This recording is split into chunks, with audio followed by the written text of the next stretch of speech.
சின்ன மருமகள் serial promo பத்தி இந்த வீடியோல பார்க்கலாமாங்க. ஐஸ்வர்யா பர்த்டே ஃபங்க்ஷன்ல பாதியிலே சேது கிளம்பி போனது ரொம்ப அப்செட்டா இருக்கு. என்ன ஆச்சு இவருக்கு? ஏன் இப்படி போறாரு? அப்படின்னு சொல்லிட்டு என்னமே புரியல. எங்க போறான் அப்படின்னு யாருக்குமே அங்க தெரியல. அந்த கேப்ல பார்த்தீங்கன்னா, நம்ம சாவித்திரியும் தாமரையும் வந்து சொல்லிடுறாங்க உண்மைய. உனக்கு இந்த புடவை நாங்க வாங்கி கொடுத்தது எல்லாம் வந்து பார்த்தீங்கன்னா, சேது கிடையாது.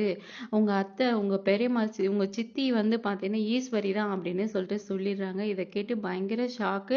என்ன இது இப்படியே பொய் சொல்லிட்டாங்களா? அவரும் மாமாவும் பொய் சொல்லிட்டாரு. இவங்களும் பொய் சொல்லி யார் வாங்கி கொடுத்ததுன்னு என்னமே தெரியாத மாதிரியே நாடகம் ஆடினாங்களே அப்படின்னு சொல்லிட்டு ஐஸ்வர்யா மனசுல பார்த்தீங்கன்னா எல்லார் மேலேயும் வெறுப்பு வந்துருச்சு. ரொம்ப கஷ்டப்படுறாங்க.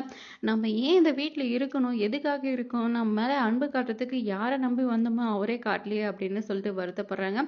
இதை வந்து தெரிஞ்சுக்கிட்டு சாவித்திரி பார்த்தீங்கன்னா வந்து இன்னும் ஏற்றி விட்டுட்டே இருக்காங்க. ஆனால் வந்து ஐஸ்வர்யா பார்த்தீங்கன்னா அழுதுட்டு ரூமுக்கு போயிடுறாங்க. இந்த கேப்பில் சேது பார்த்தீங்கன்னா குழந்தை தூக்கிட்டு போய் தமிழுக்கு காட்டிட்டு வராங்க. ஹாப்பி பர்த்டே விஷயம் சொல்கிறாங்க.